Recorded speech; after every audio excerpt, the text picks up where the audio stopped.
Why, hello there, Rip City. Welcome in to Courtside Monday on this now dark, kind of gloomy Monday evening. As Brendan said earlier, it was sunny when I got here. Why is it gray and rainy now? What's going on? It's the Pacific Northwest, my friend. The Pacific Northwest. The ups and downs. Having a sunny days. It's like having a streak where you win 10 out of 11 games. It's like that, right? You know what they say in the PNW? You don't like the weather? Wait 10 minutes. It will change. That is exactly what happens, right? And things are changing. Hopefully you survived a Snowmageddon 2025. Chad was back in here flexing on me, too. He's like, oh, I got in. The roads were fine. I live up on a hill, man, and it's like as soon as you get down to the bottom, like you get to Sunnyside, it's clear. But getting out of my neighborhood, it's a little squirrely sometimes, and then getting back up is always rough because it's straight uphill. Right. That's always how it is around here. And I think it depends on where you live, too, Chris, because there was a point when, not too long ago, I lived, it was super easy access from my driveway right back to Highway 99. I now live in a neighborhood that's like, a big U-shaped of having to go through, multiple little developments to get down the one-way road to where I am. And like always, it's not getting to 99 that's the problem. It's getting out and not sliding into another car.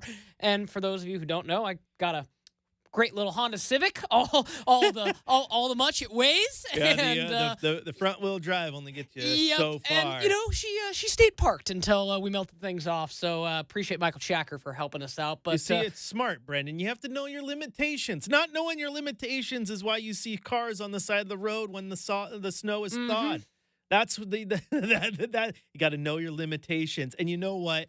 Hey, if you needed to, I'd have to pay it forward. I'd have to pick you up off the side of the road. You've only done it to me. This is true. I got one in the bank, times. Don't I? Yes, you got like 2 or 3 in the bank. I don't know what you're talking about. One, but no, this is Courtside Monday. We got basketball to talk about because your Blazers haven't played for a while, but that's because All-Star break. It has come and it has gone. Dunk contests and three-point contests and skills contests that were a sham thanks to Chris Paul and Victor Wembanyama, right? And, of course, the All-Star game itself, the Rising Stars Challenge. There was plenty to talk about, and the Blazers weren't completely peppered over All-Star Weekend, but they were there in the Rising Star Challenge. Bryce McGowan and Tumani Kamara getting a chance to show what they were made of. Bryce McGowan hitting a game winner in the format that I still don't understand what's going on. Like, oh, he hit a game winner. Like, what is the score is 25-21 or whatever this? I don't understand any of this. They keep changing it. Old man yells at clouds because change is just terrible. But All-Star Weekend in general continues to be bad. It continues to be bad. It was a send-off for the TNT crew, right? Even though that's not going anywhere. It's just moving stations next year. I think someone broke down the math that it was like 16% of the broadcast was actual basketball during the All-Star game. Like, it's just no one is interested. The players don't really care. They don't want to get hurt. The festivities are terrible. I mean, Mac McClung won the won the dunk contest for the 3rd year in a row. And now people are talking about how he's the greatest dunker of all time. No, he's not. No, he's not. His dunk can't even be a shadow of anything Dominique Wilkins or MJ or Vince Carter would throw down. It's very easy for just about anyone who's in the NBA to go dunk on a basketball hoop when no one's guarding them. I mean, Vince Carter dunked over a 7-footer in an actual game. Okay, you gotta get on that level before we're anointing you as the greatest dunker of all time. Now, shout out to Mac because he actually did try to make the dunk contest interesting this year. Did have some fun dunks, but man, it might be time to just put the old dunk contest out to pasture because we've seen just about everything there is to see. There's just not that aura of it anymore. And maybe it's just because we're getting older. Maybe you're a young kid and you love everything. But the fact that your marquee event, think about this for a second. Your marquee mid-season event, All-Star Weekend, and dunk contest was won by a G Leaguer, right? Not trying to disrespect the G League. The G League is good. It is great for what it is. It is the up-and-comers who can come through it. But your All-Star Weekend, it should be your best players in the league representing, and it should be your best dunkers in the NBA, right? So Shaden Sharp should have 100% been in that thing. Now I know you got to get invited, you got to accept the invite, you got to do this, you got to do that. But it's just again, Mac, you're great. I think everyone loves you, but at the same time, maybe not the best look for the NBA that the guy in its developmental league is winning the dunk contest. Kind of weird. And it's your all-star weekend. It's like if you go out and you have a home run derby in Major League Baseball and some dude for the Hillsboro Hops beats Aaron Judge, right? And Juan Soto and Mike Trout and Shohei Ohtani. And you know what? Like here comes some dude from the Hillsboro Hops and he out hits all of them. Not a great look for Major League Baseball that a guy in single A is better than all your MLBers that night, right? You don't want some guy who's playing in the UFL coming out and winning the skills contest at the Pro Bowl, throwing better footballs than Pat Mahomes and Justin Herbert, right? But no, everyone, Mac McClung, go team. And again, I mean, I understand where like, it's cool to like, go after the hot thing, and I guess like, but like same with you, Chris. Like I don't consider myself an old person at 28 years old, but like getting there. It's like I'll be perfectly honest with you, Chris. I watched as much of the All-Star game as I needed to be informed Exactly. for this radio broadcast today. Exactly. Other than that, I had other and better things to do. When I was a kid, it was not that way.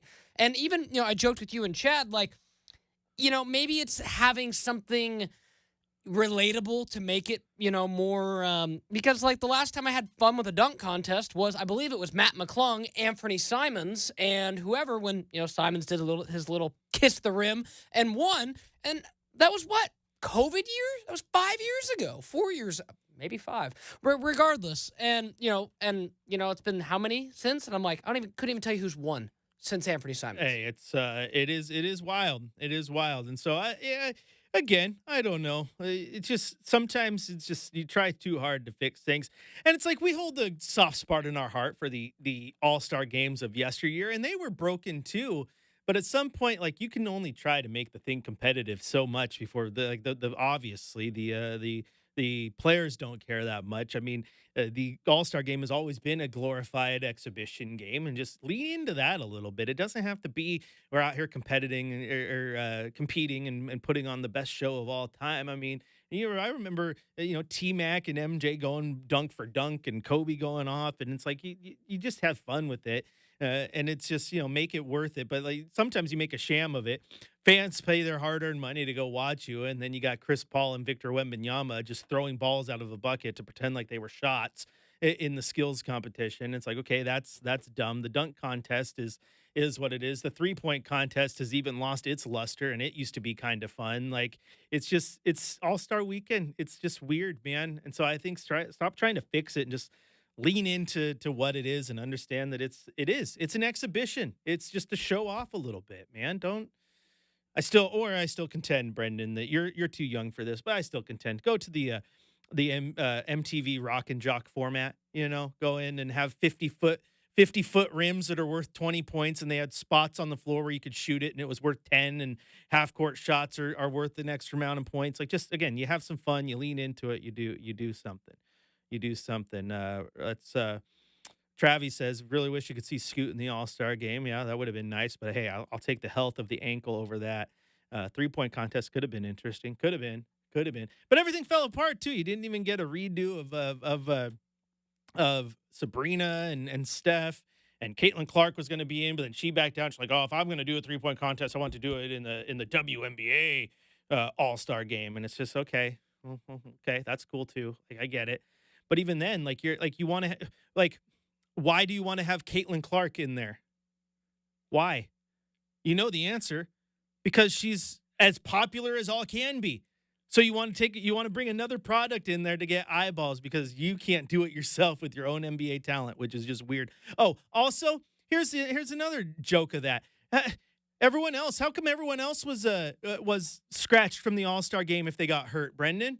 Huh? And how come, Tumani Kamara was a fill-in for the Rising Star Challenge, and you had fill-ins for the All-Star game. Oh, but LeBron gets to just pull the whole, I'm just going to wait till the day before the game to tell everyone, I'm not playing. I'm still here.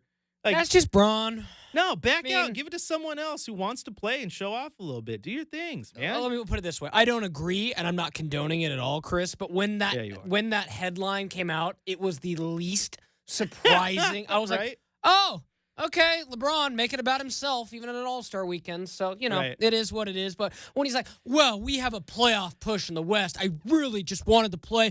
Foot just didn't respond. I'm like, no, dude, you knew you weren't going to play. You knew Save it. me that. You knew from the jump. Come on now. It's just He tries to pull the wool. It's like the whole, oh, well, what's your favorite part of The Godfather, LeBron? Oh, all of them. I love them all. I mean, LeBron loves to sometimes yeah. throw things out there. And And it's I saw on social media, I think it was Hardwood Paroxysm who was tweeting about it. Great account. Saying that this is a problem with the NBA when everyone's talking about ratings falling and this and that. And it obviously doesn't have a massive problem when you look at evaluations of the teams that just came out. Blazers came in at like the 22nd or something like that, most valuable team, right around $3 bill, which is exactly what we thought, right? But you sit there and you're like, okay, you just had the Super Bowl a week ago, the biggest event in American sports. And the next biggest event to follow it a week later was NBA's broken All-Star game.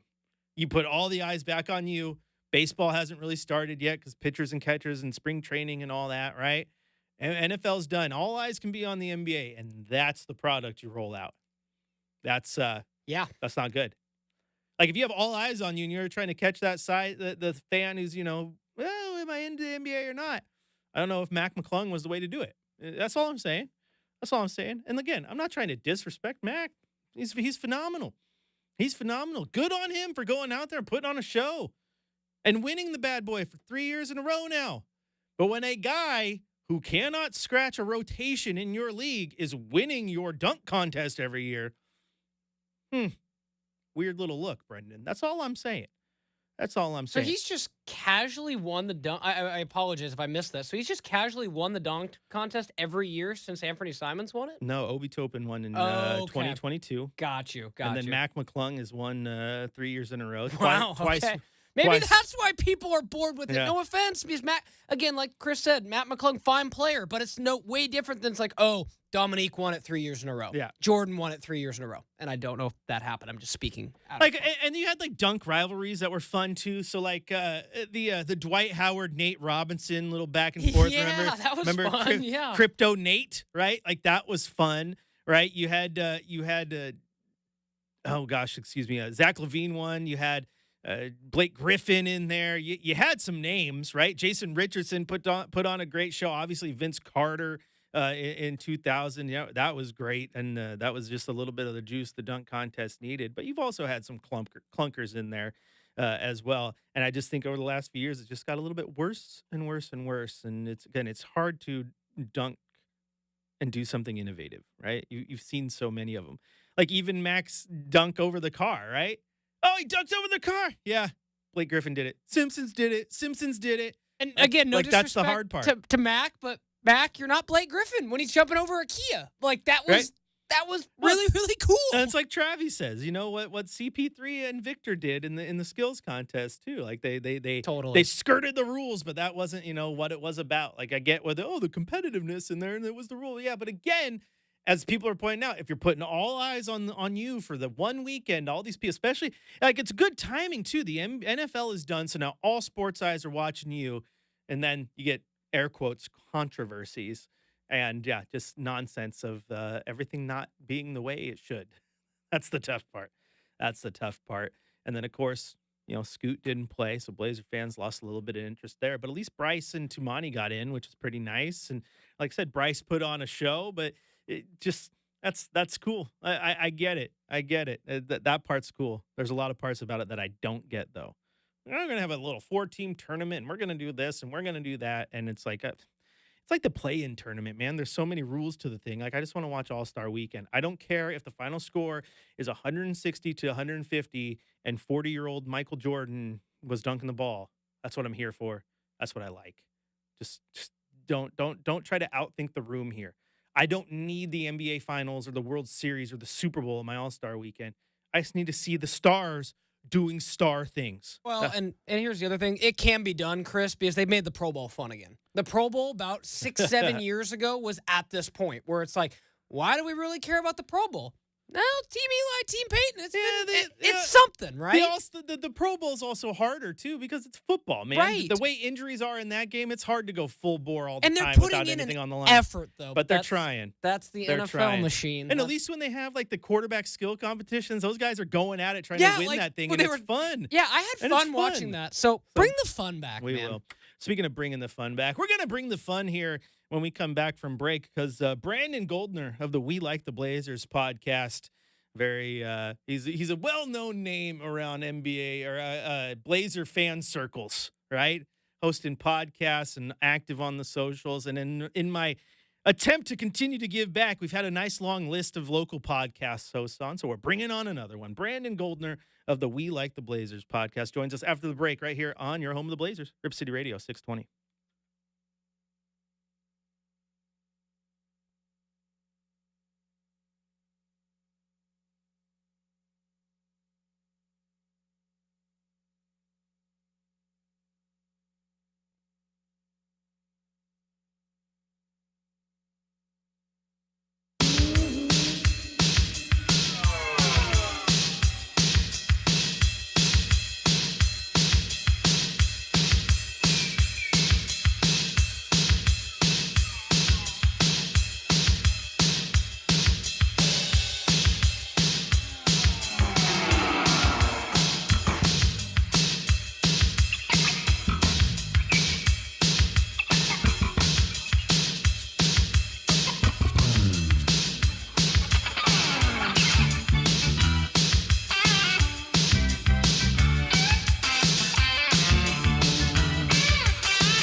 Welcome back into Courtside Monday. Chris Burkhardt here with you. You can follow me on social at Chris J. Burkhardt. Of course, you can follow super producer Brendan Slaughter over there. He's like Woody. You pull the string and he starts talking, except you pull the string and it doesn't ever go back. He just keeps yakking, and I love it. I love it. You give me a break, Brendan, so thank you. Thank you. I appreciate it. That's Got to your new- warm up the vocal cords. I'll have some spots to be filling up for you That's your- soon. that's your new nickname. Getting ready, man. I'm gonna start calling you Woody, cowboy. All right. You can also follow our next guest over on Blue Sky at Brandon Goldner. This is Brandon Mullen Goldner, and we'll get to that too here in a second, of the We Like the Blazers podcast. Brandon, welcome in to Courtside Monday. Chris, so good to be here. Appreciate you. How you going? Oh, it's going great, and shout out to you. The change of the name, going with Mullen there now, taking your wife's name is what I get the story is after listening to your podcast. Correct? That is correct. Although, Chris, we were considering creating a brand new name from scratch when we got married. Neither one of us changed our names, and we thought it'd be a lot less work to just go ahead and take hers. So yeah, that's what we ended up doing. Yeah, my wife took mine, and she appreciates it because even at 9 letters long, she cut her last name in half. she had a very long last name, and she's like, "Oh, it's so cool to sign something shorter now."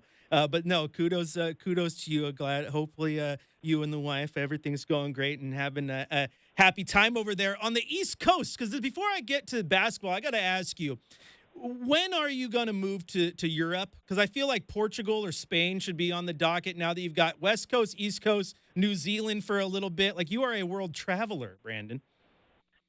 It's really funny that you say Portugal, because we're planning to visit there in a few months. But I think we're going to stay stateside. Another small bit of news is that Cassie is pregnant, and so yeah, we're excited to start a family, and that actually precipitated the name change. But yeah, been a lot of, for someone who spent, Chris, their whole life in Oregon and didn't really move a lot, it's been a lot of change for little Brandon lately. So yeah, I'm getting used to East Coast living. It's different. Yeah, you got to experience that those real East Coast snowstorms, not these little snow and ice storms we have over here. You get feet. Man, we're getting it. We're getting it now. We had 5 or 6 inches a couple days ago, and like you said, it stays below freezing. And if this hit Portland, the entire city would be completely shut down. But they know how to handle it here. Yeah, that's for sure. We know how it operates. Well, let's get to some basketball, because that's why I wanted to get you in here. And for those of you who haven't, make sure you go search, like, subscribe, share, do all those things to the We Like the Blazers podcast. You're doing that. I've had plenty of good conversations with your boy Connor over there at Blazer Games. You guys are doing wonderful, by the way. Yeah, and Connor gets 99% of the credit there. Yeah, I also am a writer and editor at Blazers Edge, and Connor is a credentialed reporter there for us. The first time that we've had credentialed reporter for Blazers Edge since the Ben Golliver days, a name that we all should know if we like the Blazers. Yeah, absolutely. Not to subliminally plug my podcast, but yeah, doing good work over there. And yeah, I appreciate Connor riding the co-host with me. It's fun. Hey, no, here's the deal, Brandon. You're on my show, and the whole focus is to pub the heck out of your podcast. So the most you can pub that and Blazers Edge, where they can find you, that's what you want to do. But let's get down to the nitty gritty, man. We got to talk about this Blazer thing. It's getting a little wild here. We're debating. I was talking with Chad when his show was ending. Like, what do you do here? You got vets who want to play. You got young guys that should play. You got the balance between not breaking up a locker room and deciding which way you're going. So where are you on this the balance between the vets and the young guys, and how to deal with that with the last 30 or so games here? Yeah, Chris, it's been weird. And, you can't help but think that the call from upstairs from Papa Joe is going to be coming down pretty soon, asking Chauncey Billups to bench some of those vets to help the lottery odds. I don't know, man. It's like you do need some structure around the younger guys to develop them, right? You can't just throw them out there by themselves and give them 40 minutes a game and just let them flounder. But on the other hand, I also don't think it's great when you're struggling to beat teams like the Charlotte Hornets, and you see people like Scoot Henderson and Shaden Sharp, and they're not even getting 30 minutes a game. Right. And meanwhile, Jeremy Grant is out there getting 35 minutes. He's going 2 for 12 and doing whatever. And it's just, I I don't think I have an answer for you, but I do think that we should be thinking about, is this balance being struck appropriately between structure and giving them the minutes they need to succeed? And I'm not sure that it is this season. Well, here's the thing too, Brandon, and that is if you believe that there's going to be some moves this offseason, and the two most likely guys are Anthony Simons and Jeremy Grant, and if you believe that those conversations were had at the trade deadline, like I believe they were, and Joe Cronin said they were, then I think at some point you got to say, okay, well, we need to really focus on what the next iteration of this team is, and that means getting Scoot and Shea back in the starting lineup with Tu and Denny, who are going to be a part of that lineup moving forward as well. Because if you're going to move off of Ant and Grant in the offseason, or that is your intention, I feel like it would be malpractice to not throw the young guys into the starting lineup until November. Well, you have to, and Donovan Clingan too. Yep. And it's weird too, Chris, because think about where the Blazers are right now at the All-Star break. So right now they have 9th best lottery odds, but they're also just as close to 6th as they are to 14th. And so when you're talking about the future, it's not just Donovan Clingan, Shea, Scoot, Tu, and obviously it is those guys, but it's also who's going to come in after this year. Right. And so, yeah, I agree with you. I think maybe the word malpractice is a touch strong, but I agree with the sentiment there. You got to play them more often. Hey, you know what? Hey, I stand by it, okay? Even if it's strong, I stand by it. But also, too, if you ended up going with, say you went with your young guys and you go out there and you're starting 5 for the rest of the year, because I don't anticipate DA playing again with that calf strain. They said he'd be reevaluated in 4 weeks. It looked pretty bad when it happened, to be quite honest. But say you go out there and you go with Scoot and you go Shea, Denny, Tu, and Clingan the rest of the year, and miraculously they put something together and they become a play-in team. Like I'm not upset that your lottery odds are hurting because your young guys are doing things and growing. You know what I'm saying? So I just want to see them out there. I see what you're saying, and it's a debate that Connor and I had on our podcast, which a couple weeks ago was, are the Blazers winning too much? At the time, I said no, although I've revised my opinion a little bit since then. And Connor's point was yours exactly. If the Blazers are winning because their players of the future are looking really good and they're pulling this team to wins, then yeah, Chris, that's awesome. But that's not what we've seen so far. Oh, of course. But I do want to mention this too. If the Blazers don't have a lottery pick this year, that pick goes to the Chicago Bulls. Not only that, they owe a protected pick, a second-round pick, to the Atlanta Hawks. Chris, there's a possibility that the Blazers could be left with no draft picks this year, and that would be disastrous. Yeah, well, it's disastrous until you trade Anthony Simons or Grant to get one.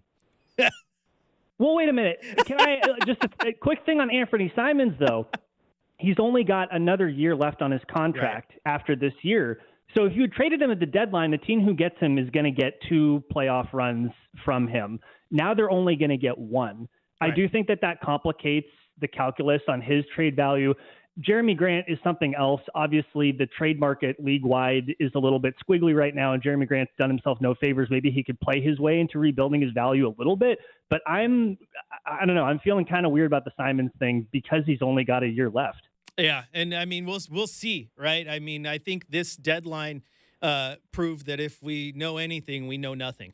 You know what I'm saying? Because that's true. Nobody was predicting that Luka Doncic was getting traded. Like that's just wild. And I do think there's avenues for Ant and Grant, and there's a lot of things at play. Like I keep looking at Orlando as a team, and they didn't deal with anybody this offseason, this trade deadline. But they also have their books go crazy next year because they have the Suggs and the Franz Wagner extensions kick in. Jonathan Isaac's contract goes from 25 to 15, but they go from a team that's books look really good to all of a sudden a first apron team, which plays into the hand of any team who wants to deal with them. So there's still avenues there, but I kind of hope things get done because I am just firmly got to the point where I want to see young guys, man. That's just what I want, Brandon. I think you are reflecting the sentiment of most fans, including this fan. So yeah, that's what I hope too. Hey, I kept preaching during that little run where the vets were doing good and they were winning, 10 of 11, whatever the number was, just to ride the wave. Well, they rode the wave and then they crashed on the shore. They lost 3, and that's fine with me too. I enjoyed the wave, but I also understand that bigger picture. And then speaking of that bigger picture, and you've kind of alluded to it here, but what to you is a successful offseason and a look for this team come, training camp in October? Yeah, I think first, the lottery pick that they need to get this year. Again, you mentioned a play-in berth and maybe making, an 8 seed. I mean, that would be cool, but that would be like saccharine sweet. Again, if you don't have any first-round pick this year, I think that's a huge problem. Mm-hmm. During the offseason, to your point, you need to see 1 or 2 of the vets traded, and then you get some role clarity. And that's just something else that Connor and I have talked about too. It's not even just that you need to have this perfect structure around these young guys. Some of it is just that they know what their role is, that they can count on their minutes, that they know when they're going to play and with whom. And I don't think that you can do that when you have the vets the Blazers do on this team. So for me, I know it's a little bit, maybe not the rosiest or most optimistic outlook, but I think part of success for this offseason is just clearing some of these older guys out. Well, absolutely. And to your point, if you look at let's just say the core 5, right, that we've already talked about in Scoot, Shea, Denny, 2, and DC, right, of the core 5 of the young group, I think the only one that you could argue has had a solidified, knows exactly what he's going to be every night is Toumani Camara. Because Denny has been a bench guy, a starter, backing up Grant, playing here, playing there. Everyone else has been in and out of the lineup. Donovan Clingan gets 30 minutes one night, a DMP the next. You only have one guy who's really, I think you argue, has had that solidified role. So to the point you just made, it's a great one, Brandon. You need those other guys to know exactly what they are going to be every single night. Yeah, and that's something that NBA players deserve. And, you mentioned Donovan Clingan. I don't think that Donovan Clingan has played 30 minutes in consecutive games this year. He's not only even played once. It twice. He's only played 30 minutes twice all year. Yeah, and look, I know that some people, maybe including myself, may have said part of that is his conditioning. But you need these players to go out and limit test, don't you? Yes. Don't we want to see what Donovan Clingan looks like when he's completely gassed? And let him get some silly fouls. Let him make some terrible passes. Let him set some screens where he's moving a little bit. You need him to go out there and fail. Actually, that was something I talked about on the We Have a Take podcast with Tara and Rose that just dropped yesterday, was that you need to see these guys fail a little bit more. And that's the only way that you're going to know what you actually get out of these guys is to see them try. Well, I know you're on the phone, but for those of you watching on YouTube, my hands went to the sky. Thank the Lord you said that, because I've been preaching that all year long, and I have got into arguments with other talking heads around the city about Donovan Clingan, because I don't care if he's out there getting gas, Brandon.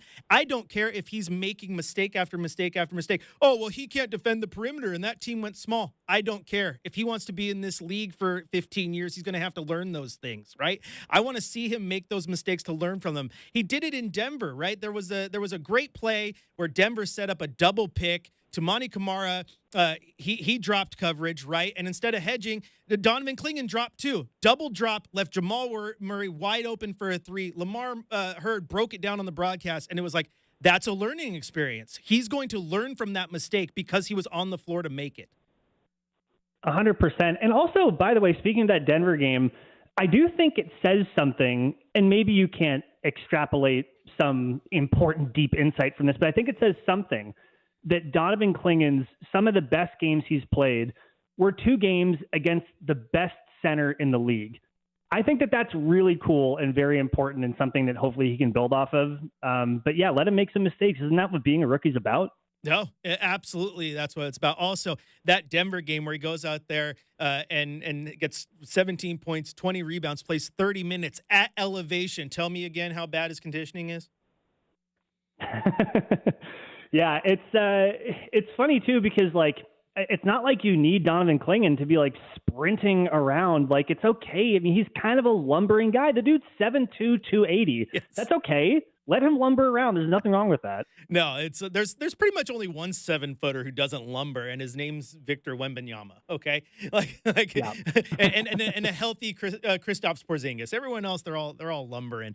But it does say something that he's played 30 minutes twice this year, and in each of those games he set or tied Trailblazer rookie records, the 20 rebound game in Denver, and then the 8 block game early in the season against, I believe it was Minnesota. So it's like when he plays minutes, the numbers bear out that he's pretty good. So yeah, I like what you got there, and he might very well be the starting center the rest of the way just because of the DA injury. So maybe he gets a better idea of what his future is with the team. And again, that's why I go back to what we started with the conversation here. Is that like that's why I want to see Scoot get on the floor and Shea get on the floor and build this chemistry with these guys. Because why not start that? Because again, if you're going to try to move off guys and you want this young core to lead you next year, start building that chemistry right now. Why wait till November 1st or whatever day opening day is?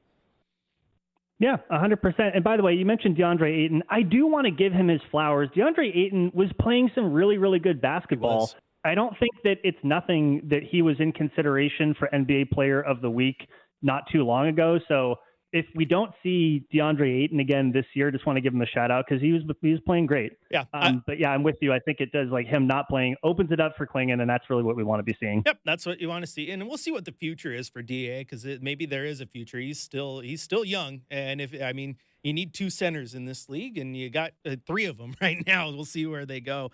But speaking of that, what I want to ask you about next, Brandon, is I want to kind of get your evaluation on some of these guys. So like, regardless of where coach or management's put them, just how you've thought like some of these young guys who played this year. So like, let's start with Scoot. Like, what have you thought of Scoot this season? Has he made some of the jumps that you wanted him to make? Yeah, he has. I mean, I want to temper this by saying this is in comparison to what we saw from Scoot last year, and maybe not in comparison to what we were hoping he would be when he was first drafted. He had a hard rookie year. But just to see the way, and I know this is a cliche, but I think it applies here, the way the game has slowed down for Scoot Henderson is very, very encouraging because even when he's not scoring, he's still bringing something to the team that's useful. The way that he can attack, his passing is very, very good. Like even some of these passes you can see, I don't actually know where to get these numbers from, but these, what is it called? An attempted assist, a pass that makes it to someone, but they don't convert the shot. Some of his passes that are on the move, cross court, through traffic, and Chris, he'll hit people right in the numbers. And that's something that, to have that in year 2, I think is very special. There's one thing I do want to see from Scoot. So yeah, his year this year has been much better. I do want to see Scoot manufacturing points. The same way, and I'm not comparing him to Damian Lillard, but the same way that Damian Lillard, you could count on him to get to the line 10, 11, 12 times a game. I want to see the same from Scoot Henderson. I don't have the numbers in front of me, but I think he's only averaging, 3 free throws a game or something like that. It would be really nice to see him just work on that the rest of this season, go in there, mix it up, make some mistakes, try to draw some fouls, and just see what happens. But yeah, I've been super happy with what I've seen from Scoot this year. Yeah, I would agree with that. I think you'd argue that he's kind of underperformed for a 3rd overall pick, but for a 2nd-year guard, he's been pretty consistent and pretty good. Started the year slow, but basically since the calendar turned, I think he's been incredible. And there's one more thing too that, I mean, I don't know if there is a player that came from the G League Ignite that was ready to go day one. I think that we've seen enough to know that, I mean, it's not that we don't have good players that came from the G League Ignite, but those players didn't look ready on average coming out of that program. And Scoot was very, very young coming into the league. So, I'm one of those people that's very comfortable giving him some more time. And the steps that he's taken this year, again, it's not just the stats. It passes the eye test that he has gotten better. That's been super, super encouraging. Yeah, absolutely. And to your numbers, those potential assists, he's at 9.7 potential assists. Which look at you. Yeah, which is second. Where are you getting these stats from, sir? NBA.com, my friend. But okay, well, that's easy. I should be able to do that. But that makes him second among sophomore guards. Keontae George is at 10. But that puts him among NBA guards in general. That puts him literally right behind Jamal Murray, who's at 9.8. And that's a guy who is a starting point guard on a championship caliber team. So it's not as if Scoot is just putting up, terrible numbers. Like that's good company to be in. Totally. And I mean, how much better will Scoot Henderson look when the roster does have some consistency, does have some clarity, when he's developed more camaraderie and more familiarity with the players that he's played with? I mean, that's only going to get better. So yeah, again, super, super encouraging. Absolutely. Well, we have to go to break, Brandon, but I'm going to put you on the spot. You are more than welcome to stay through the break and end the show with me. You down to do that? Yeah, let's do it, man. All right. Well, we'll cut to break then here real quick on Courtside Monday. When we return, a couple more questions for Brandon Goldner. And if you like what you're hearing, like I do, he has come prepared and he's dropping knowledge on us. You can follow him on social media at Brandon Goldner over there on Blue Sky. Also, Blazers Edge. You can find some of his written content and the We Like the Blazers podcast. He's everywhere. So Brandon will return with me after the break right here on your home of the Blazers, Rip City Radio 620.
Welcome back into Courtside Monday. Chris Burkhardt here with you.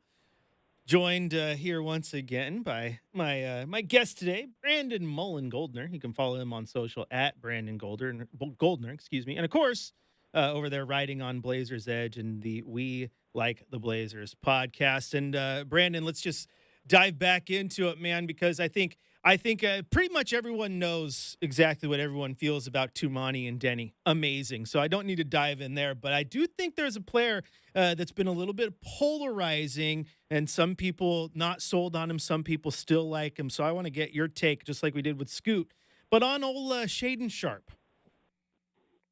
Yeah, Shaden Sharp. I mean, obviously, it's not ideal that his production seems to have and has gone down from last year. And part of that is opportunity. I mean, he's getting fewer minutes this year than he did last year. But particularly since he was put to the bench, he hasn't looked quite the same to my eye. And I don't think that the stats lie about that either. So, yeah, I mean, I'm curious your take. The Blazers need somebody that they can affirmatively build around. They need someone to be a first option. And I think a lot of us going into this season, we're thinking that Shaden Sharp could be that guy. I'm curious, what is your thought about that? And has this season changed any of that thinking for you, Chris? It hasn't, but I'll tell you this, going into the season, I said pretty much the same thing, that I think this team wants Shea to be the guy. I think they're fine with Scoot being who he is. They don't need him to be the number one guy. They need him to set up the offense, which he's proven that he can do at an elite level. But when it comes to being the guy that they can be guaranteed to go out and get 25, 30 points a night, they need it to be Shea. And the great teams are built around guards or small forwards who are that guy, right? Teams who have a point guard as their best player winning a championship are few and far between. You can count them on one hand. The old Detroit Pistons, the Chauncey Detroit Pistons, and the Steph Curry Warriors. Some people would argue the Spurs, but still, that's one hand with Tony Parker, right? And so if you build the team around Scoot being your number one guy, you're just rehashing the Damian Lillard thing, and teams have to be very specifically built, and that's a whole nother conversation. I think you look at this roster, and Shea is the guy they want. And he's shown flashes. It just hasn't been consistent. He's had nights where the offensive game looks like he's a baby giraffe learning to walk, and then he has other nights where he's a cheetah, and you're just in amazement about how good and athletic he is, right? So it's just about the consistency with him, and I still think that they still believe he can be that guy, and I think it goes back to a point you made earlier. It's just about knowing what you are. Are you a starter? Are you the bench guy? Does the team believe in you? Does coach believe in you? What are you? And when you find that, and then he believes in himself like other people do, fans, I think he's going to be really good.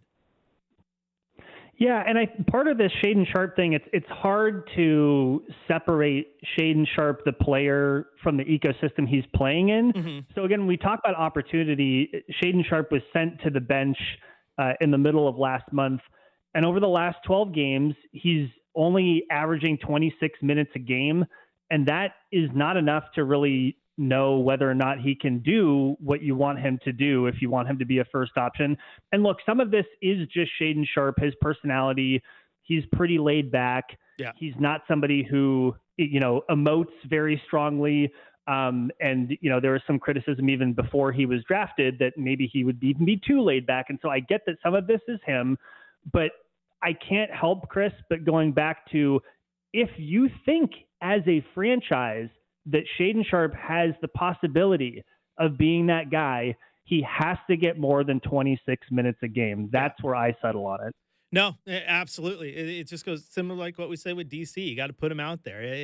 And I said it the same night that they benched him because his defense wasn't great. Okay, well, if that's the case, you got to make sure that sticks with everybody, because Anthony Simons has had some pretty lackluster defensive nights, and DeAndre Ayton, as good as he's been, has had nights where he's mailed it in too. So do they get the benching treatment just like Shea? Or are you just trying to send a message to Shea specifically? Like it's kind of weird to me. But with Shea again, Brandon, like you look at Kobe, MJ, Russell Westbrook, Damian Lillard, Nikola Jokic, even like some of the greats, they walk into a gym knowing that they are the baddest dude in that gym. You know what I mean? And Shea needs to get to that. If Shea ever unlocks that, walking into a gym and realizing that everybody is there to watch him, I think great things will happen. That's fair. And again, like so much of this is how much of this is just his personality coming into the league and how much of this can you develop?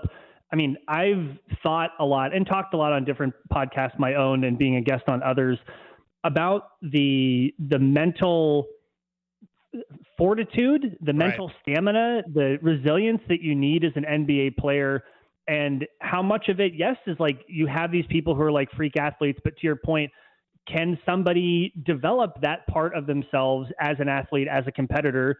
And you look across history and are there examples of a player who was more laid back, who was maybe not like a 1A option, developing into that?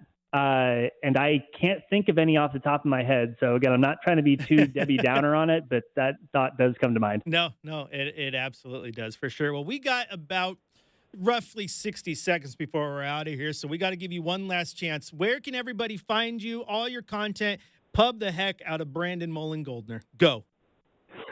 You can find me on Blue Sky. Just search for my name. You can also find my work at weliktheblazers.com or pretty much any podcatcher.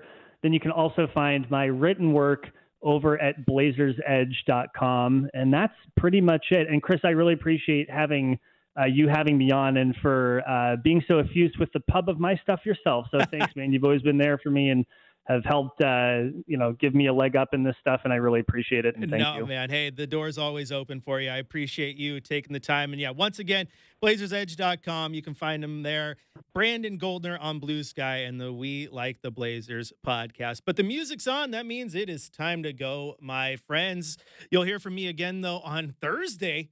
Blazers taking on Luka Doncic and the Los Angeles Lakers. I will have a pregame for you. Blazers game day starting at 5 o'clock right here on your home, the Blazers, Rip City Radio, 620 for Brandon and Brendan, which was really hard to get through that entire show without messing those two up. Everyone, you've been awesome. I have been Chris Burkhardt. And as always, Rip City, I love you.